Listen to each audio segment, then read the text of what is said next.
What's up, Real MVPs, Ricky Widmer here, and welcome into another edition, the first edition of 2020 for MVP Sports Live. Oh. I am joined, as I am 2021. I did it, 2021. First edition of 2021. I am joined, if you heard his voice already, you see him over there, my beautiful, esteemed co-host, Dave Oster. Hey, everybody. Dave, people that are already in Twitch know the story. We're not going to go into the full story, but the people watching at home that aren't watching on Twitch right now, you are starting off 2021 like you ended 2020, Dave, on the show. Drinking heavily, yes. Dave does have his cider with him for a jam-packed show. I'll ask you this. How's your first 4 days of 2021 going? I mean, it's not, but it's better than 2020 so far. Is it though? Or is it the exact same so far? It's better than 2020 so far. So far, there's a lot that can happen. But yeah, it's 2021. New year, same us. New year, new us. Any resolutions? I see. Here's the thing. My mom asked me that, and I kind of pissed her off with my answer, I think. Because my answer was no. I didn't think about any resolutions. I tried to get you to make one on the last show, but you wouldn't do it either. Yeah, like if I made like an actual resolution, it would be to like post videos more on time, like something like that. And you be more like get our NFL week summary on Thursday night. Exactly, like shit like that. Like the whole thing of like I'm gonna set this New Year's resolution. I feel like you're setting yourself up to fail. Like I'm gonna go ahead and do this. It's like yeah, and that's the thing. Where most people, it's like if you want to do it, you're gonna go and do it. If you force yourself into it, it's like some people act really well to that. Most people do not, though. And I wouldn't say most. I don't think you can speak on behalf of most. I think you can say for you it works or it doesn't. That's all the perspective you can give.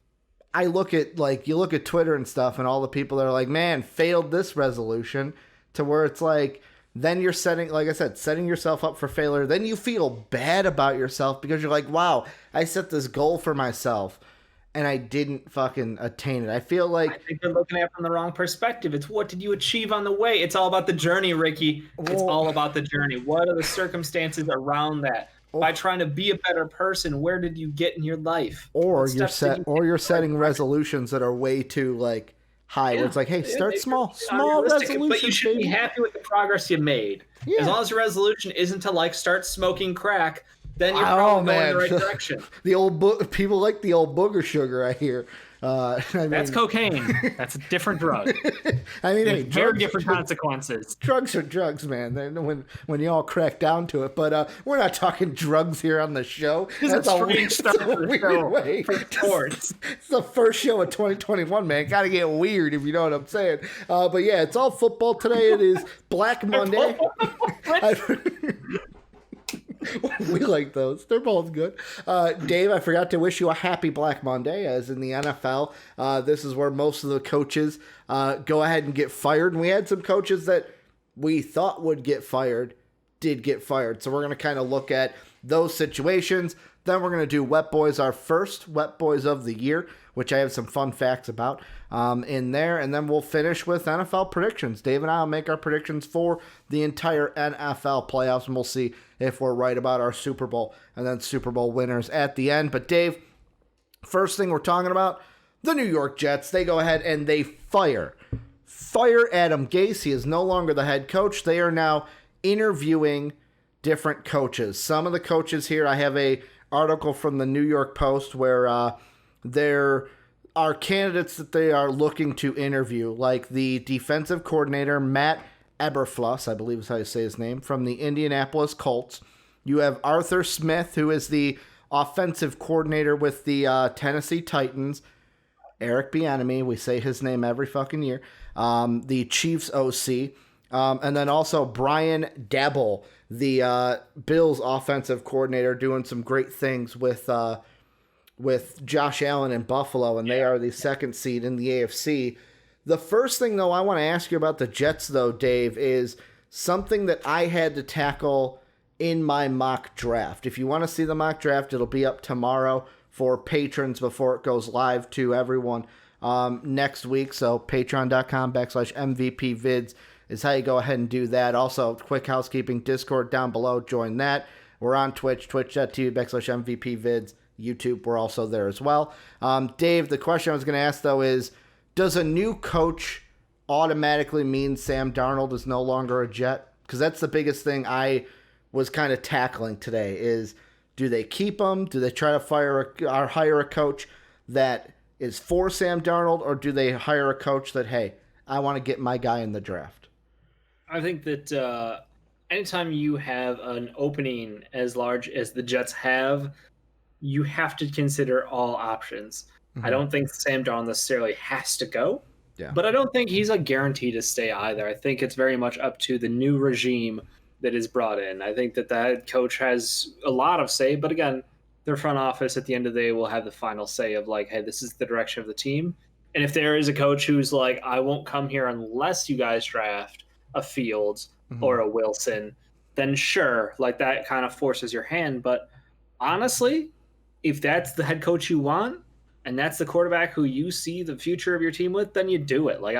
That's why I almost feel like there's no wrong answer here. Sam Darnold could be a good quarterback one day for this team or for another team. It's very much the situation he was put into was just, it felt like a no-win situation. He was kind of playing on his back foot. He didn't get a lot of time to breathe back there. Their offensive line was trash for the majority of the time. Their play caller was an idiot and a noted buffoon. So all we've seen is guys move on from Adam Gase and have success in their careers. So I wish Sam Darnold the same, whether it's under this new head coach or a different team. I don't really care one way or the other. Yeah, I mean, for me, it was one of I want to sit here right now and kind of think the Jets are kind of thinking, all right, let's try to see if there's someone out there for Sam Darnold, because it's the old Mark Webber rule, or the old Mark Webber saying of if you're always drafting quarterbacks year after year after year, you're going to always be drafting quarterbacks every 3 to 4 years. That's just how it is. Because most of the teams towards the top that never find their guy at quarterback, they're never usually the great teams or the playoff teams that we see. If you're constantly trying to find it, you may be like the Bears or the Washington football team that luck into a playoff spot or kind of stumble in at the end. Because we were saying that like the Bears with Mitch Trubisky should be on the outs this season. Also with Dwayne Haskins, like, oh, he's not the future in Washington, but they made the playoffs. But like the legend Alex Smith with one shin brought him in. You're right, Alex Smith, the legend Alex Smith. The but like, comeback player of the year. I look at some of the teams at the top, and it's like, especially like with the Jets and the Jags, it's like recently, I know the Jets had hit with Mark Sanchez and had that run with Sanchez and Rex Ryan, but there are comments that were made today by, I want to get his name right, the Jets CEO Christopher Johnson, where he said, I don't much like the term CEO, but it does describe what we're looking for. He said, we want a head coach that coaches the entire team and his staff. You don't have to be offensive. You don't have to be defensive. This is a coach for the entire team. That's very important to us looking forward. And yet again, the article says same names I said. You've got Dabble from the Bills, Bieniemy from the Chiefs. They even throw in Brandon Staley from the Los Angeles Rams. The thing that I think is very hard right now is if you're a coordinator, your responsibilities are not that great. Like, for example, in Eric Bieniemy, his job is to focus on the offense.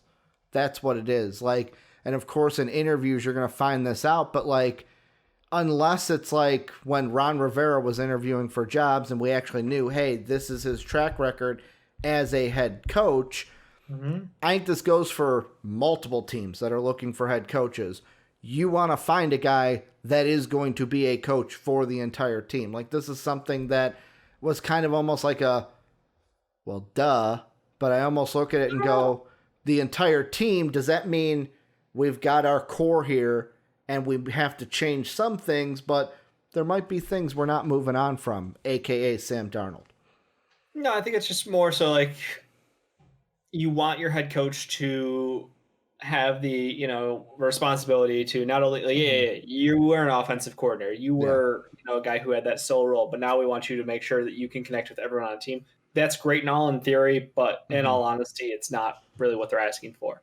Yeah. The whole reason that Bieniemy and the Bills offensive coordinator have potential openings as head coaches is because their quarterbacks are extremely successful, and they're getting the rub from that, deservingly or undeservingly. I can't tell you. I can't say how much of that progression of the Bills offense and the Chiefs offense came from those guys, but they're going to get the credit, and we're going to see what they can do with it. So I think head coaching is a whole lot different from all the interviews I've heard, from a lot of the talk we've heard. Like, head coach is so much more about responsibility, scheduling, team management, rather than hands-on time with your players. Yeah. Play calling, something that's often contested amongst coordinators. So if you are an offensive head coach, will you be the offensive play caller, or will you leave that up to the OC, or will you leave that up to the quarterback coach? What kind of share of duties is there? I think definitely we've seen the trend in late years has been always all about offense. Defensive coordinators don't make great head coaches. There are exceptions to rule, but for the majority of these guys who have been up and coming stars as far as the coaching world, they're all offensive coordinator, offensive skilled guys. I mean, you're not, like, part of me wants to go, you're not wrong, because I'm trying to think of like a coach right now off the top of my head that is like a defensive guy. Maybe I would say, like, I'm trying to think, was Belichick more defensive than offensive? That was 30 years ago. No, I know. But I mean, that's what I'm thinking. Like, I would say Belichick has been good. I would say. No, is he good this year? Oh, is he a guy who's going to get a new head coaching job somewhere? The thing I would say with Belichick is it's all about, like, they were missing so much on that defense. But you can't say a guy with 30 years of tenure is someone we should be looking at. Literally the greatest coach of all time in football. I'm not saying the Jets should be looking at. I'm just trying to think of defensive coaches that are in the league right now. Defensive coach who is relatively young, who doesn't have a track record for decades. Yeah, like, and I will tell you, like Mad Rogue says, Vic Fangio, but Vic Fangio's old as shit. Pete Carroll's more offense, but he's not really like. Pete Carroll's 70. Yeah, I'm working through it, Dave. I'm going through the checklist. Most of them are. You're right. Most of them are offensive. But the thing that I'm looking at, and like McDermott was the one I wanted to look up, but like, there is something where it's like the Sean McDermott in Buffalo, I think, would be the youngest defensive coach that we have right now, because he's 46. So like, that's the thing that I've noticed with most of these coaches that especially New York is looking at, where Tennessee, Mike Vrabel has been able to do good things as a head coach there. You've got the OC from Buffalo, Sean McDermott, has been able to do good things in Buffalo. The Rams, Sean McVay, has been able to do good things with the Rams, to where it's like we're always in this kind of perpetual kind of motion of like, all right, who are the good head coaches? Who are doing things that we want? I mean, even with Bieniemy, like, he's had Andy Reid for X amount of years being there. It's almost like in interviews, you got to ask, and this is the thing with Jet fans, do you have faith in your management to ask the right questions in an interview to kind of figure out, okay, what have you learned from your head coach? Your head coach is great. Your team's success is great. You are doing good things with that team. Hell, even the Colts DC with Frank Reich and what he's been able to do with the Colts has been well. It's all about, like, okay, ask the right questions. Which one of these coaches has actually learned from the guy above them so that they can then translate that and bring those kind of attributes to our team? Yeah, I mean, you want to see the best out of the attributes that team displays, And that's the problem. That's the problem with the disciples of Belichick. Yeah. You thought you were getting Bill Belichick's, successor, and instead you get a cheap knockoff who has too much ego and not enough smarts up top to treat a team right, and then you end up looking like the Detroit Lions. I mean, the only one it worked out for were the Dolphins. Fourth quarter coach, and yeah, what happened there, buddy? Yeah, but on the other side, and I know this is one, Brian Flores, it worked out. We got one that worked out. So far, Ricky. The answer is so far. I mean, what? This was his second year? So far. Yeah, how many years does it take to be called successful? Well, I mean, think it's more than 2. I mean, a playoff. Like, I would say Vrabel, you can call successful. Back-to-back playoff appearances.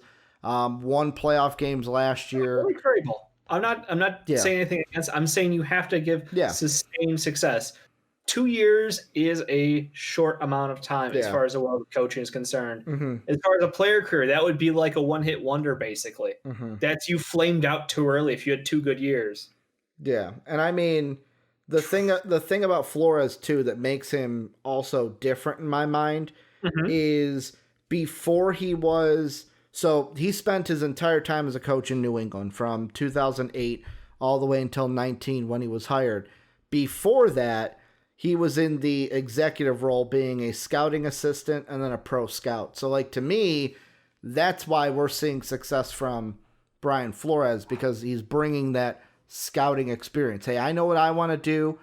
I can scout these players because I have that experience. Like, that's what makes him different than all the other disciples of Belichick.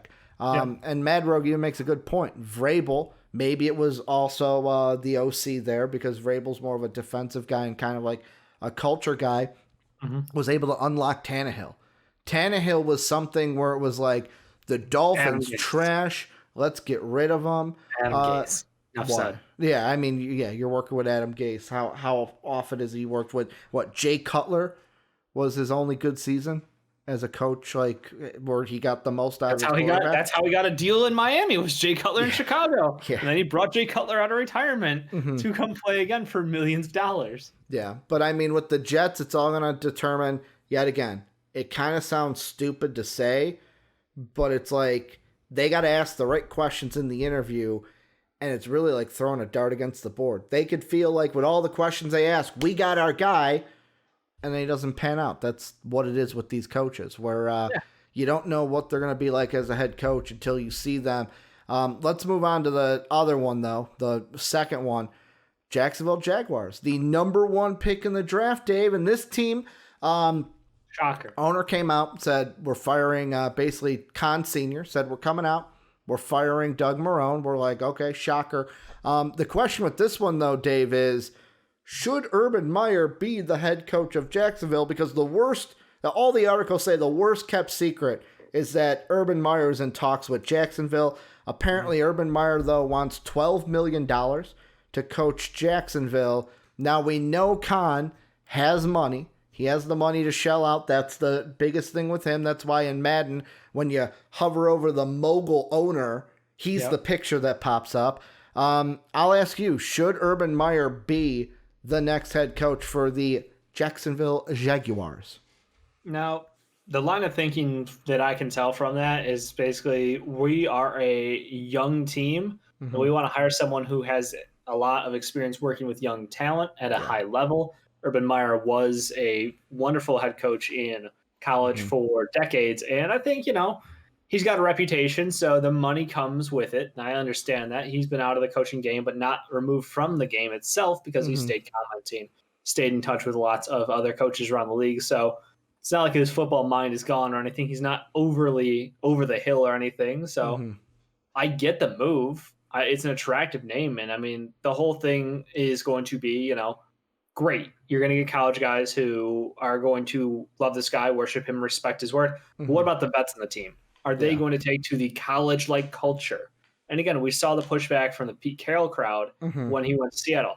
A lot of the veterans on the team did not like the style, the talk them up, the follow the strict rules, the treating adults like children at times. It could come across as. So we got to see what kind of a leader Urban Meyer is. Grown-ass men. Does he treat them like men, or does he still treat them like college kids where he runs the whole town here? So I think that's the big question you want to find out during those interviews. I don't know if it's like a guarantee he gets the job, but that's definitely, I understand where it's coming from, but those would be my questions, kind of like, how is the team going to be treated? What are the expectations of the team and of the remaining staff?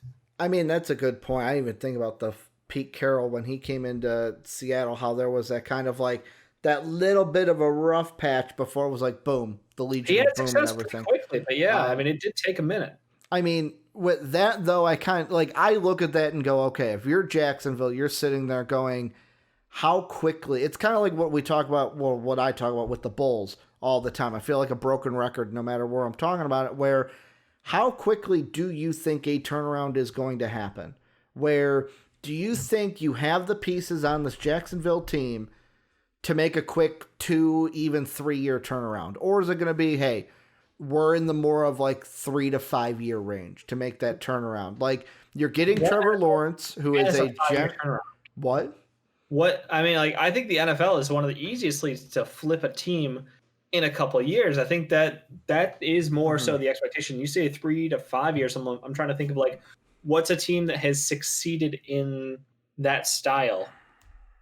Because I think, again, we've talked about like Vrabel came in, pretty quick turnaround to the Titans organization. Flores came into Miami, 2 years, with just narrowly missing out. Double-digit win team though, just missed the playoffs. Like, I think more often than not, the expectation in the NFL is that quicker turnaround. It is the getting you a new quarterback. We're going to get you a bunch of talent, and we're going to see what happens with free agents, and then we will try to win you some games. Like, I think it's year one is always the like, let's see what we got and evaluate. Year two is going to be a shake-up year, depending on what contracts you're locked down with. And year three is, let's really unleash this team. And that's why I'm curious. When you say like a 5-year turn, that gives me fear, because I'm like, I don't know any team that takes 5 years, if done right, is you've done something wrong. So I'm looking at it this way, and it's like, yet again, like maybe the Colts were a bad example because Andrew Luck, they were a weird team of like Peyton got injured. Yeah. And then it was like, okay, we're tanking for Andrew Luck. Andrew Luck was in the playoffs his first year with Bruce Arians. Like, and yet again, I'm just throwing out like 3 to 5. I'm not saying it would take 5 years. Like, it depends though. Are the Jaguars going to be a team that you can turn around quickly? Because yes, you're getting Trevor Lawrence at the top of the draft, generational talent. You're getting the best quarterback, bar none, in this draft. You do have, to me, good wide receivers out there. Like I said in my mock draft, I liked what Robinson, maybe it's because he was on my fantasy team, but I liked what Robinson, the running back, was able to do this year. To where for me, I don't think it would be a bad problem if it's like, okay, it's going to take us maybe 2 to 3 years. In that time, if there are veterans that are like, hey, we don't like how Urban Meyer is, all right, bye, we don't need you here. We're setting a new culture in Jacksonville. And the thing I got to look up really quick is Tom Coughlin. Did he walk away from the team, or is he still with the Jacksonville Jaguars? I do not know. He is no longer in the front office. Okay. I had to double check, because if he was, I could be like, duh, this is a no-brainer. Because Tom Coughlin was also a guy where it was like, this is the culture. This is what it is. And I feel like I'm going to bring in Deshaun Watson a little bit here from Houston. If you're worried about Urban Meyer coming in and clashing with older veterans, all that matters is Urban Meyer going to set up the culture you want? Because one of Deshaun Watson's biggest comments about the coaching search is when he was asked, like, who do you want them to bring in? He was just like, we need a culture change. Because I know with them, it's Bill O'Brien set up the culture there, and you got to fix everything. But it's like, I think Jacksonville's the same way, where it's like, it might not be as bad as Houston, but you need a guy to come in and structurally say, this is what's expected of you. This is our culture. This is it. Because I know this year we ragged on the Patriots for being not so good. But I also look at it and go, look at how good the Patriots have been with Tom Brady. And if Trevor Lawrence can be anywhere near the GOAT, even if he's a step down from the GOAT, like, you set a culture, you have one of the best quarterbacks in the league, best young quarterbacks who could turn into one of the best quarterbacks in the league. That's a good head start. You know what's weird? And crucify me for this, but like, Trevor Lawrence had a phenomenal freshman year of college. Yeah. Good sophomore year. And he's had a passable junior year. Are we setting ourselves up for disappointment with Trevor Lawrence being the savior of the Jaguars? I I would say no, only because like this year was different. It's just that I'm just in the way that it ended for Clemson. I mean, Going out with a fizzle. So Jake says Burrow greater than Lawrence. Like, you could say that. I like Joey B last year and what he did, but like, you're still looking at a guy who has thrown for, I mean, his freshman year he played great. He completed 65% of his passes. Rick, you don't read stats. It means you can watch the game. I'm just saying, like, No, he's a guy from year one. You look at the film, the eye test, and you're like, he's an NFL quarterback. You and me literally watching their game in the playoffs. We're like, okay, that quarterback is going to be a star. The wide receiver, star. That kid on defense, star. That kid on defense, star. That kid on defense, star. Like, that running back, by the way, Travis Etienne, star. They all have been. Like, that's one of those things. Like, we literally watched him grow up in front of us, and it's great that we got to see it early. But my question is like, hey, conversation for another day, but like, I don't know if he's going to be the savior of the Jaguars franchise. I wonder if that's maybe too much pressure. Maybe savior of the Jaguars is too much, but I think the sky's the limit for Trevor Lawrence in the like. Basically, I could see him where if I'm looking at, I don't know what his ceiling is, so don't ask me that. Like, I'm not saying he's going to be the next Tom Brady, but his floor in my mind is. Maybe he doesn't walk in right away with this, but it's the floor he works up to is Andrew Luck. Like, Andrew Luck, if Andrew Luck didn't have his injury, he'd still be playing. Like, that's the thing with Trevor Lawrence. And, like, you look at it, and freshman to sophomore year, he didn't up his completion percentage. This year, now I know he only played 10 games this year compared to the 15 that he usually would have because of COVID and then getting COVID, missing a game. And then also not making the championship, which would have been an extra game on top of that. He had 69% nice. Completion percentage. I feel like he is, yet again, it almost begs me to ask, is this almost the conversation we had about this last year's NBA draft class? The more film you see on a guy, when year one we were like, he should be in the NFL draft.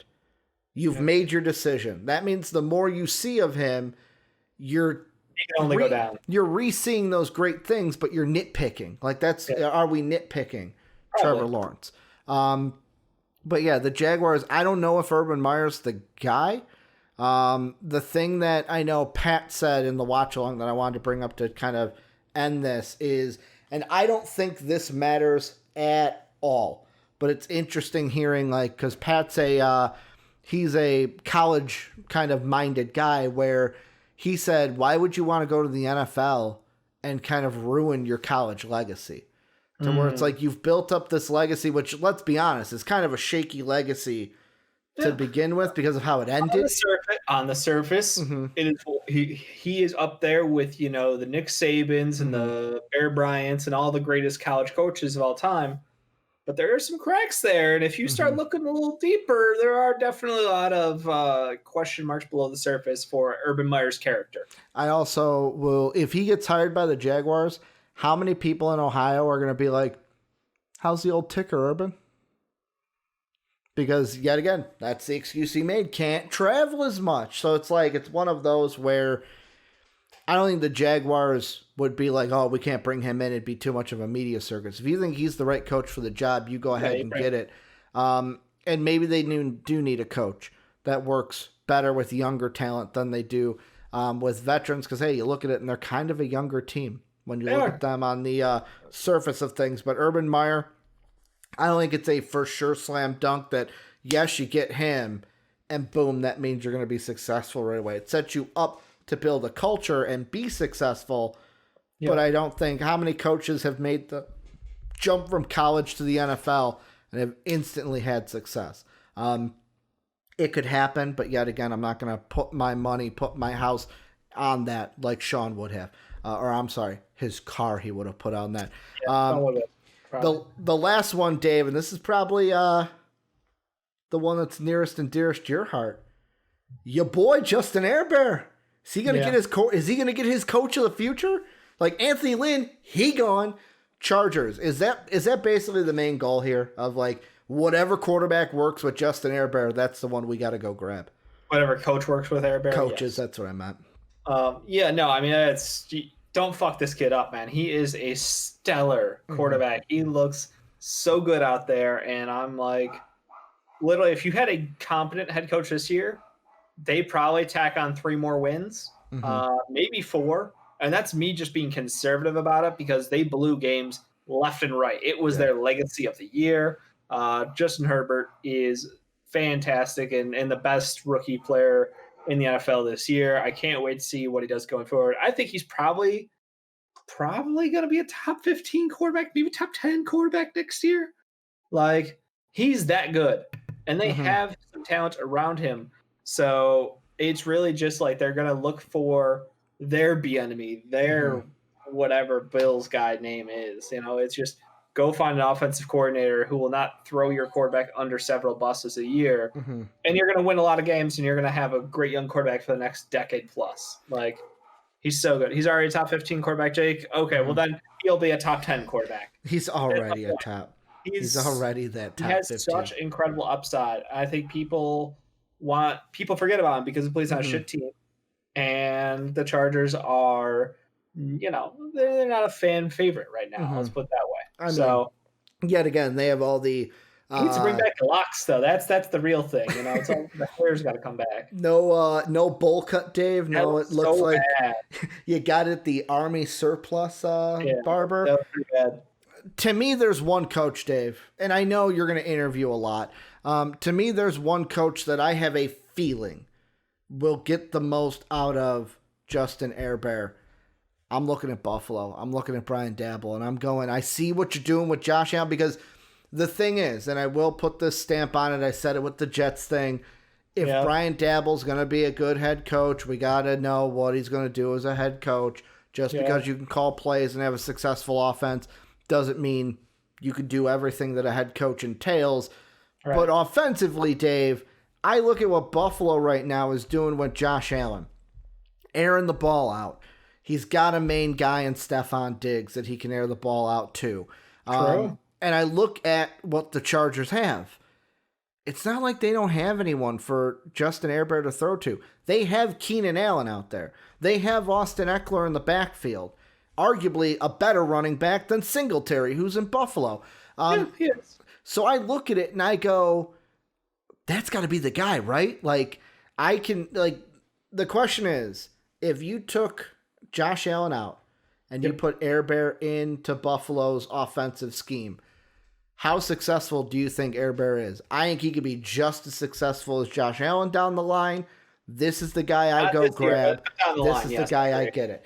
It's not going to be a year one thing, but like you look at Josh Allen. This is his 3rd year in the league. He was drafted in 2018. This is his 3rd year, and he's already the number 2 team in the AFC. Has a good shot to go to the Super Bowl. Will have to dethrone the defending champs in order to do that, most likely. And the defending MVP. And the defending MVP and Patty Mahomes. But like... Lamar Jackson. Oh, that too. Lamar Jackson. Because, with Lamar, it'll depend if the good old Browns win. Because of this year, they're going a little bit of hockey rules, Dave, where they reseed after. I'm going to get to that in the predictions thing. I think it's fucking stupid, and I have a little rant about that. But, that's the guy I go with. Like, this job is, like, Jaguars, we talked about building a culture. The Jets, we talked about just getting a guy that's actually going to be a head coach. The Chargers is who's going to get the most out of Justin Herbert. That's all you got to worry about. Have your quarterback. All you got to worry about. Don't fuck up this kid's career. And like I'm looking at an article here from the Game Haas, where it's like Eric Bieniemy's number 1. He's going to be on every list. Brian Daboll, like I said, I like. I feel like Urban Meyer is going to be thrown on every fucking list. Current college coach who is looking to make the step, or people are looking for him to maybe lure him away? Because that's what I'm wondering is, you always see those hotshot offenses that the NFL is waiting to copy, and if you got a great quarterback, you'll wonder what you can kind of flex out there with sometimes. So I'm wondering if there's anybody in the college ranks who could step up and jump on it. everyone's going to look at Lincoln Riley, especially with this year being the down year to Lincoln. There's also the guy at Iowa State. I think his last name is Campbell. I'm gonna pull that up really quick. Football coach. He's always somebody that Matt Campbell. Yeah. Oh, Matt Campbell. I actually recognize that name. Yeah, Matt Campbell is someone that he's always thrown out when it's like, for example, Illinois needed a new head coach. That kind of job, even though he's at a Power 5, I find that weird. Like people don't respect Iowa State, which to be honest, is he a guy who might maybe if he doesn't get brought in to be a head coach in the NFL, maybe like he could be an assistant or an OC for one of these new coaches. Yeah, I know Urban's got a bunch of connections down there to the college ranks. Do you see him yoinking somebody up to be his new I totally right hand man? I totally do. If Urban Meyer gets hired by any team, I will say this. Ryan Day, I'm a little nervous. If I'm Ryan Day, let's say, I don't think there's anyone at Florida anymore that's linked to that Urban, because I feel like all the Urban Meyer guys just moved with him over to Ohio State. But yeah, if I'm Ohio State, I'm a little nervous because it's like, okay, who's Urban going to pick from his time when he was here? I mean, that's what they're going to do, right? Because you're going to pick guys that you have faith in, that you're like, if I delegate something to you, you're going to go ahead and get the job done. True. But yeah, with the Chargers, this is the easiest one. That's why I left it to last. Air Bear, he's the one. Dave, the last question I wanted to ask you, kind of the throwaway at the very end. Sure. You're going to answer it. I'm going to answer it. We're putting each other in the spot. We are a coach that is going to get hired by a football team. You got it, Chief.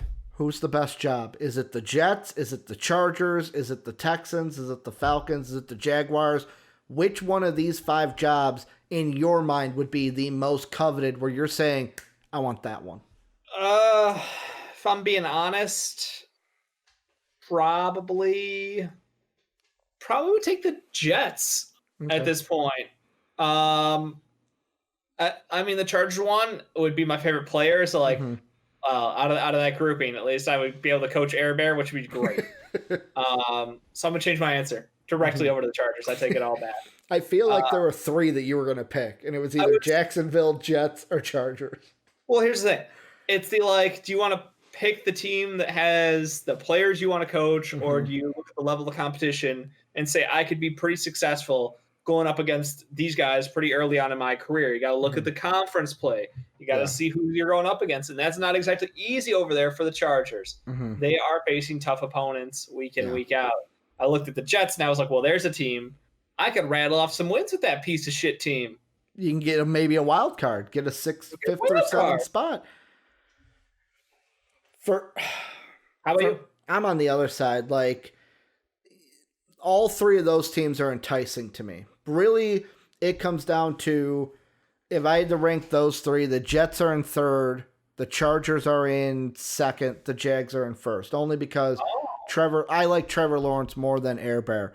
That's a shame. But the job I really like, and maybe call me crazy for this, that Texan job. And the reason why I say that is I have Deshaun Watson.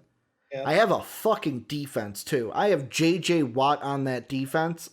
He's getting older. He's getting older, but, I feel like that's a Texan team that should be able to compete. Yes, I'm going to be coming in and not having a first-round pick. That is definitely going to suck. I love the way you say that's. You're not getting a first-round pick. No, you're not. The Texans, you're not getting picks. So you got a tough job. And their defense, you say they're good. They have talented players. They give them a fuck ton of points. Yeah, so this team is awful. I look at it though, and I go, that place looks like it needs an act of God. Yeah, I look at it though, and it's out of the Falcons and the Texans. The Falcons is the only job I'm not touching with a 10-foot pole.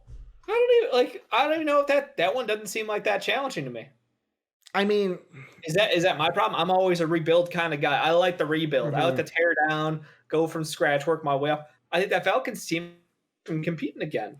Also, thank you, Chainsaw, for giving us the Prime sub, 2 months Prime during the show. The thing with the Falcons is, even if you bounce, the question with the divisions too, of the Saints, I feel like the Falcons and Texans are going to have similar questions about their divisions, where the Panthers and the Jaguars aren't going to make an immediate jump early. However, the Jaguars are going to be a team that maybe in 3 years they're towards the top of the division rather than at the bottom. The Saints and Colts fall into the same category. Drew Brees is probably going to retire. The Colts, are they going to get Carson Wentz? Are they not going to get Carson Wentz? What are they doing at quarterback? If they don't have a quarterback, that's going to really affect their team going downward. And then basically it's like, out of which team, the Titans or the Buccaneers, if you think Tom Brady's even coming back next year and what that team's going to look like a year older with Tom Brady. I don't know. I just look at it and I go, I have more faith in maybe the Colts not finding their guy at quarterback than I do going up against the Saints, who, even with Taysom Hill, they win without Drew Brees. They find a way to win. Just, murder someone basically on the field. Yeah. Maybe also both of these teams, Texans and Falcons, maybe both of these jobs should be unfavorable. Maybe, like you said, it's act of gods in both ways to make sure that they have. Maybe it is go with the young guns. The Falcons are tweaks away from being a good team. I mean, it's the defense. It's the defense, and then you make the Matt Ryan decision. Do you think he's tradable? And he's under contract for a couple of years. So no, that's what I'm saying. Like for example, Jake is on the side of like Matt Ryan is movable. If you think he's movable, maybe you like that job better and you can go ahead and draft your quarterback. But yet again, you're going to have to build up that defense again. And again, I'm not meaning to start a fight here, but like, who's a better quarterback who's available to them today than Matt Ryan? I mean, no, the only way you're getting rid of Matt Ryan if you draft a quarterback at 4. That's great, it. But that quarterback at 4 won't be better than Matt Ryan this year or next year, potentially. I mean, I'll ask you this: if they get Justin Fields, do you think Justin Fields in year 2 won't be better than what Matt Ryan is? I think it'll be close. Okay. Because I think people underrate Matt Ryan. Matt Ryan can still sling it. Because Matt Ryan has had an elite wide receiver his entire career, though. Mm-hmm. Yeah, and I mean you still have him. Julio's going to be there. Like, do you trade Julio? Does a new coach come in and go, "We got to trade Julio. We got to get him out of town. Maybe free up some stuff." I'm not saying they do that. Atlanta fans don't come after me with pitchforks. You're trying to get Atlanta to come burn you down. I'm just saying it because he's been in the trade rumors before. He's been there. So I mean. Maybe both those are the hardest. Maybe it is the Jets, the Chargers, and the Jaguars that are those should be the most enticing because you either have your young quarterback or get your young quarterback. Exactly. You got freedom. That's the important thing. But Dave, we are going to move on. We're going to go into Wet Boys, the dampest of dudes, the soggiest of shooters, the moistest of men, sometimes the mistiest of misses. If you missed it, in last Thursday episode, we crowned our Wet Boys of the Year. That means, Dave, the counter is clean. It is a clean counter. Brand new Wet Boy counts for the year 2021. The race for Wet Boy of the Year starts today. How it usually works is Dave gives a Wet Boy, I give a Wet Boy. The patrons at patreon.com/MVPvids also give a Wet Boy as well. So if you want to join in on the voting, patreon.com/MVPvids is how you do that. Dave, I'll let you take it away. Give out the first official Wet Boy for 2020. This one is going to be a shocker to some people. But I did a watch along with good buddy Jake over here and watched the 76ers play the trash team, which was the Hornets out there. I mean, that game was bad, but then it got like entertainingly bad and fun at the same time. Like Devontae Graham, I'm pretty sure went like 2 of 13 from the field. It was just an absolute joke. But the whole time the game's going on, like we noticed something was going on in the background. And that's this guy Tobias Harris had himself a fucking banger of a game. And I was like, am I dreaming here, Jake, or is this not the worst contract in the NBA? Because I thought that's what we were looking at was the worst contract in the NBA, but Tobias Harris has been playing a hell of a season to start, and if he continues playing like this, the 76ers team going to be very good. Ooh, happy surprise. So my fun fact about this, and actually it kind of got debunked as I looked at the list, Yeah. Do you want to know how many 76er Wet Boys we had last year? Lots? One? Joel Embiid got one Wet Boy. Wow. So I was going to say, because I was thinking about it when I was making this card, I'm like, I don't remember saying a 76er won a Wet Boy on crazy. Thursday. So I was almost like, damn, is this the first 76er Wet Boy since 2019? Where in that season we had a couple of them, I think, when I think Ben actually got Wet Boys. Yeah, Ben and Joe had both been getting Wet Boys pretty often. Joe only got one in 2018, 2019 too. Wow. Maybe we are just a bunch of Philly haters. Yeah, maybe we are. It's probably because of Jake. Ja wasn't on Philly then. Yeah, Ben Simmons. I swear Ben Simmons got Wet Boys. That number can't be right then. Fucking off. For 2019, it's got to be off. I know in 2020 he didn't because I went through all of them. Yeah. Well, 2020 we also had the least basketball we've ever seen. Yeah, that too. Good point. But yeah, it's the 76ers, your second Wet Boy in 2 years. Dave, the other fun fact for mine, I mean, yet again, my Wet Boy, the next two Wet Boys played 2 games. Tobias Harris only played one. I'm just going to say this. Yeah. I just called all the Wet Boys. Just called my shot. You did. My Wet Boy just went off for 39 points last night. No big deal. Zach LaVine. Also, fun fact here, Dave. Yeah. Zach LaVine has gotten a Wet Boy each of the first episodes of the year for 2020. He got my Wet Boy. First Wet Boys of 2020. Now he's getting my Wet Boy for the first episode of 2021. Zach just knows how to go off. See, he just knows, like, okay, it's a new year. I got to go off because you know what? Like, you got to get that Wet Boy out early on. And Dave, then the Patreon Wet Boy, it pains me to not be able to pick him, but let's be honest. I knew they needed him. The patron Wet Boy was split between Zach LaVine and this character or this guy, Steph Curry. Steph Curry, a.k.a. Best Curry, goes off for 62. Second best Curry. Best Curry, Dave. And, like, that's even just, like, it's Seth Curry, Del Curry, then Steph Curry. Wardell. You say Wardell Curry down and here. And then, well, above Steph, too, you got Aisha Curry, too. She's above him as well. Some people are not favorable of her. Well, and then also above, I would say above Dell. See, my Curry rankings would go Seth and then Riley Curry. Don't forget her in her MVP post conferences in the finals, taking the mic away from Steph and absolutely stealing the show. But yeah, Steph Curry, the best thing about it was, did you hear what he said about the Dame comments? Yeah. So Dame makes his comments about, like, oh yeah, Steph's learning what it is to see when he's not getting the calls. And Steph is like, yeah, you see that Jordan meme? Well, guess what? I took it personally.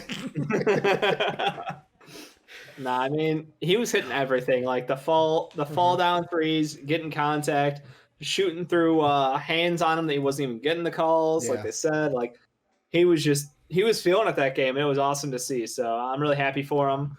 I honestly thought it was going to be a shootout between, like, Steph Curry game on the one side and Zach LaVine, who had started the first quarter by getting 20 points. Yeah. I was like, wait, you got 21 in the first quarter? Why? What happened to your game? Like, how'd you only finish with 39? Oh, he cooled down. He cooled down a lot. He cooled down. But still, it was great games by both those guys. So yeah, good choices all around.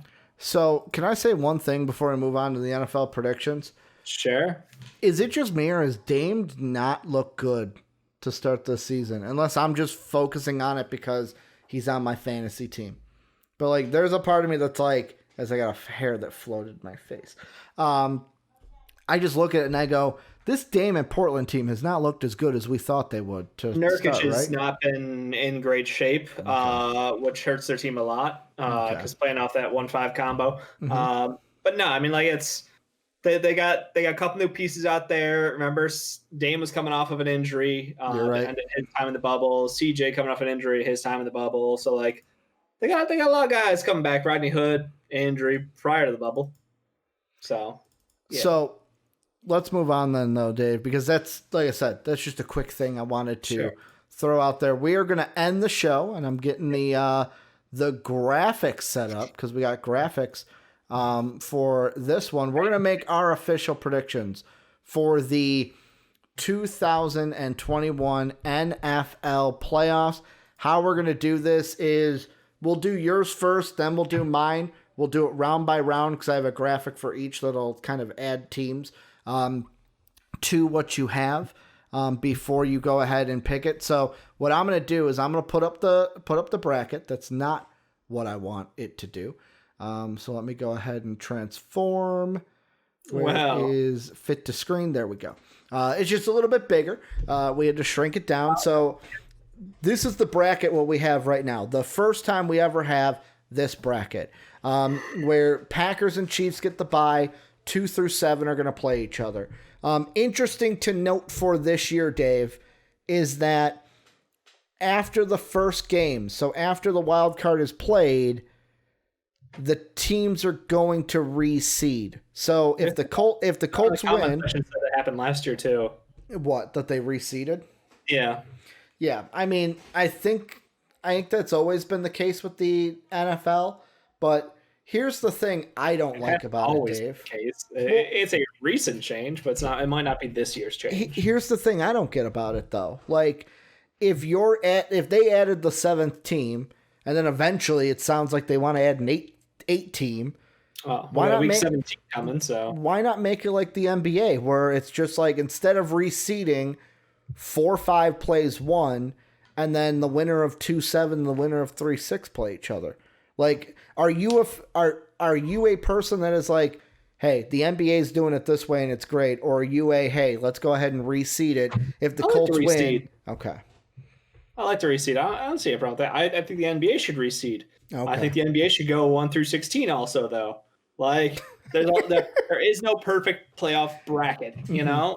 I think the 1 through 16 is my dream. I think that needs to come with reseeding as we go. Mm-hmm. That's the only way to go about it. That's my ideal situation. Nobody's doing that yet, so yeah, we're going to have to wait it out. But for now, for this year, this works fine. I got no problem with it. So, Dave, I'm going to let you go first. Sure. Your wild cards, I'm going to let you take through everyone. Let's do the wild card first. What do you got for each of your matchups here for the wild card rounds? I'm going to just hope that you just push on to the next bracket. I don't know. I do. Okay. Yeah, do you want me to just upload your next bracket? Yep. Just show me what I picked, because I don't even know. Dave doesn't. That's what you picked, Dave. Dave knows sports. My picks are great for whatever weird reason. Picks are great, but I just don't have the memory. So apparently I think the Bears are going to beat the Saints. I think the Seahawks will beat the Rams. That one I purely picked on the fact that I don't even like. I mostly just don't like the Rams. The Seahawks have not been playing excellent, but they are still a better team than the Rams. And then obviously the Bucs over the Washington football team, because Tom Brady is peaking at the right point of the year. Everything's clicking. So gotta love that situation. On the AFC side, Ravens going to win out over the Titans. I got the Steelers over the Browns, and the Bills kicking the shit out of the Colts. So, I mean, it's a little bit of a change up. I'm not picking favorites all throughout, but, I think that the only team, honestly, that there's a question about really in this thing is, the Titans-Ravens matchup is going to be a tough one, because I think both those teams have incredible upside. I think, honestly, I mean, Henry can't be stopped. Like, he just can't. Yeah. He's had another 2,000-yard season, and I think they said, like, if you started it at, like, halftime on, if you only count his yards from the second half of games, he would still be the 4th leading rusher in the NFL. I mean, what the fuck is that even? The thing that I find interesting is both 3-6 games are divisional games. So, like, obviously Steelers, Browns, Seahawks, Rams, that's going to be the third meeting between both those teams. But you look at it, the 2-7 matchup in the NFC, Bears and Saints have played before. I believe that was at Soldier Field. Bears almost won that game, lost by a field goal, I think 27-24. And that was one with Drew Brees out there that, the Bears were kind of in that game. Heartbreaker of a game. And Mitch Trubisky played well. The only thing that's different is it's going to be in New Orleans now and not Soldier Field. Same thing for Titans-Ravens. These two teams played in Baltimore earlier this year. It was decided in overtime with the Titans winning. High-scoring game.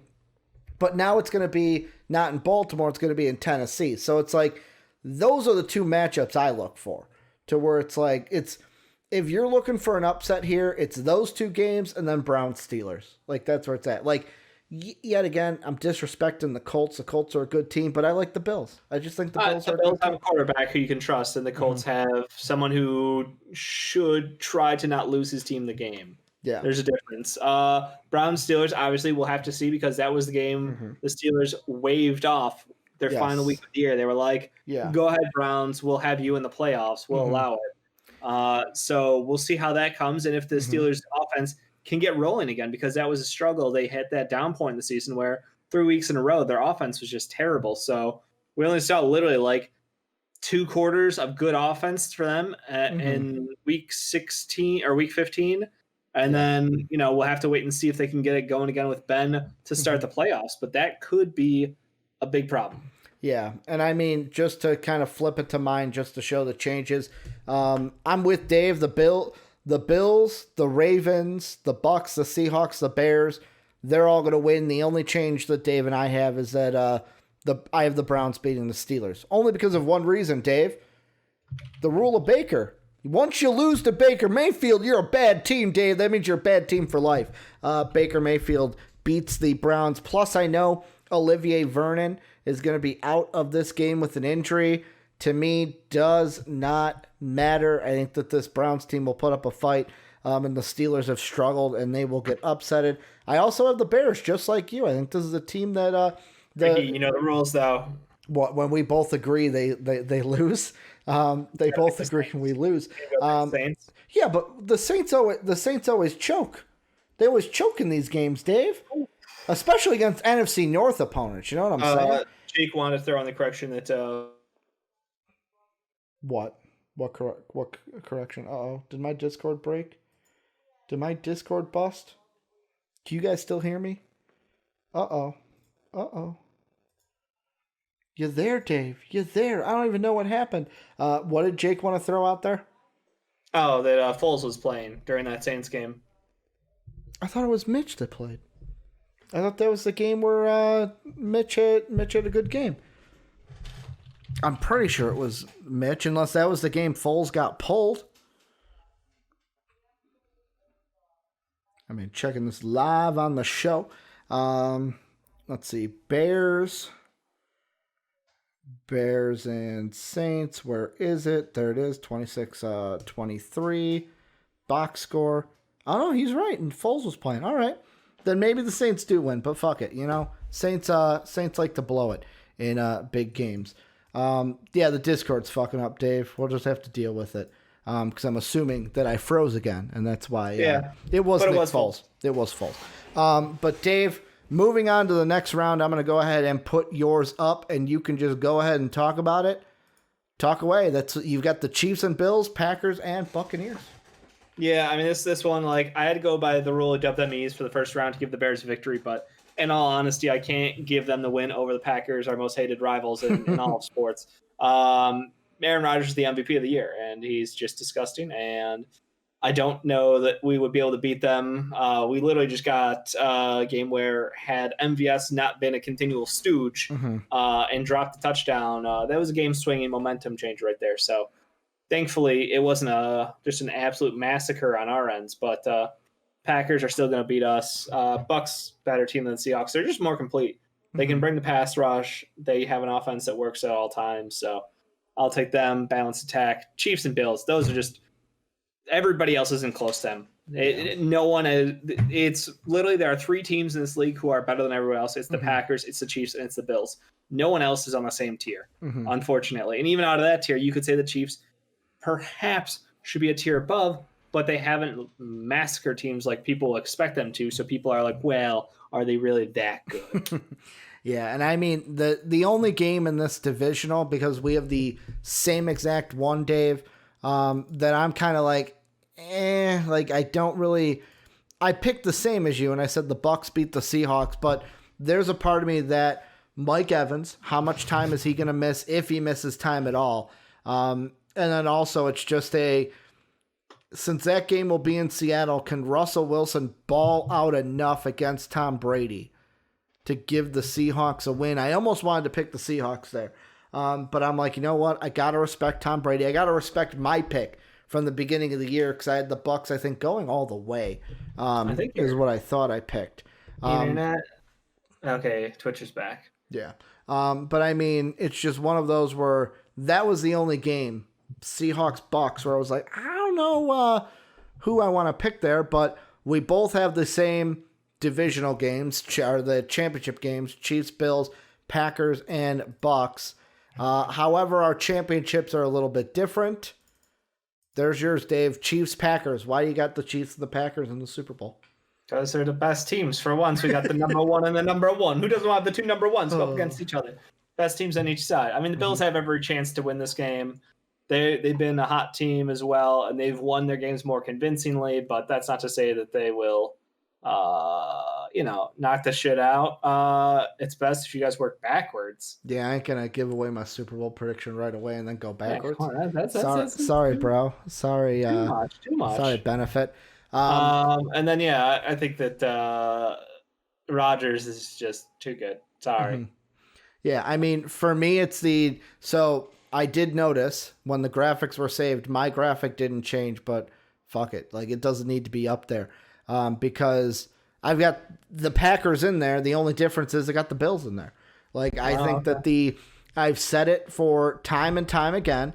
I think that the only team that has it in them to upset the Chiefs will be the Bills. That means if the Bills lose to the Steelers, my pick would be the Chiefs to go on to the Super Bowl. So, I mean, for me, I'm going with what I said weeks ago. Bills, Packers in the Super Bowl. Dave, Bills, Chiefs.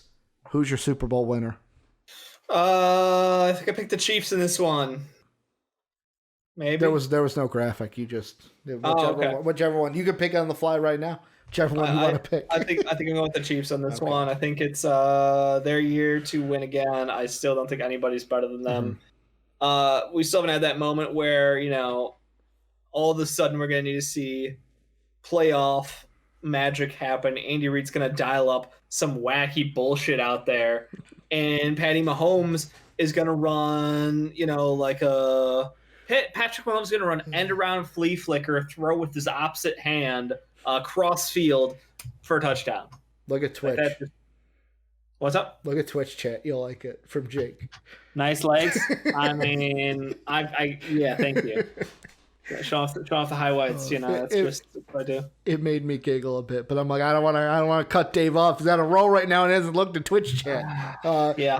But I'm on the other side. Packers over the Bills. Like, Bills are good. Aaron Rodgers is better. Like, that's just it. Like, I can't wait to see, even if it is Chiefs Packers or Bills Packers, I can't wait to see that quarterback matchup of Aaron Rodgers versus whatever quarterback the AFC wants to throw at him. And I kind of disagree with you, Philly Sean. I think Packers Chiefs would be closer than you might think. Like, Aaron Rodgers can sling. They both can keep up. It's just, can the pressure get there? That's all it comes down to. Yeah. So for Dave, he's going Chiefs over the Pack. For myself, I am going for the Pack over the Bills. By doing this, Dave, we already made our picks for this week. That's the beautiful thing of it. It's true. Also, our regular season picks. I will calculate that. So for you, yours is easy. Unless, did you fill out? I did not. Okay. Didn't even do it. Yeah. No. Yours is easy. Mine, I will have to calculate. What was my winning percentage? Let me figure it out. So for Dave, you finished with a record of, let's see, it's going to be, pulling out the calculator real quick, 141 plus 9. So you had 150 right, and you had 72 wrong. So you were 150, 72, and 1 in 15 weeks, because there were 2 weeks where Dave didn't fill out picks, Thanksgiving week and then week 17. 150 plus 73, that's 223. That is a percentage of 67% in 15 weeks. That's pretty fucking good. For myself, I was 153 and 80, what would that be? 82 and 1 coming into this week. And then I didn't calculate all the wins. Bills won. Did the Ravens win? Ravens won. Browns won. Vikings won. Jets did not win. So 1 wrong. Cowboys didn't win. That's 2. Bucks won. Packers won. Did the Broncos beat the Raiders? No, Raiders beat the Broncos, so that's 3 wrong. Colts won, Chiefs won, Rams won, Seahawks won, Saints won, Titans won, and then the football team won. So I had 4 wrong out of 15. So that's going to be 153 plus 14. That's 167. Divided by that, I was at a 75% on the year. Wait. Plus 14? Yeah. So you got 153 plus... No, not 14. My math is wrong. So, yet again, Jets, Cowboys... Math, yeah. Jets, Cowboys, Broncos, and Eagles. That is 12. I miscalculated that. So 153 plus 12. Yeah, 12. 11. Is 165. Nuh-uh. It's 11. 16 minus 4 is 12. Oh, okay. Yeah, so it'd be 12 and 4 for the week. So 153 plus 12 divided by the 70 something, right? That still 74. So I went down 1%. That's pretty damn good. I'd say that's pretty damn good for our picks. Maybe we should fucking bet on some picks next year. Yeah. Kind of our locks of the week. God, if I'm locking in once a week, wow, that's going to be the one that fucking loses each and every week. That's going to do it for us, though. Jam-packed show. We didn't go too long, Dave. Wasn't an hour and a half show because we were recapping every game just over an hour. Let us know what you guys think down below. If you're not in the Discord, go ahead and join it. There's watch-alongs going on every day. Like right now, there's 3 of them sitting in the watch-along, kind of watching basketball games. To get in on the Discord, it's free. Link down below. To get in on the watch-along, patreon.com/MVPvids. $1, that's all it does. Or sub like Chainsaw did today. Throw us that Prime sub and you can get into the watch-alongs and watch games with us and talk over microphone with us. It's a great time. If you want to support us again, patreon.com/MVPvids. We're on Twitch, twitch.tv/MVPvids. Also, I forgot to say thank you to our Patreon sponsors, Pat Hill and Philly Sean. We're also on YouTube at MVP Sports, so go ahead, like, follow at all the places we are at. Dave and I will be back tomorrow talking especially some basketball since we didn't get to talk about it today. Thank you guys for doing everything you guys do. And as always, have a good day, everybody.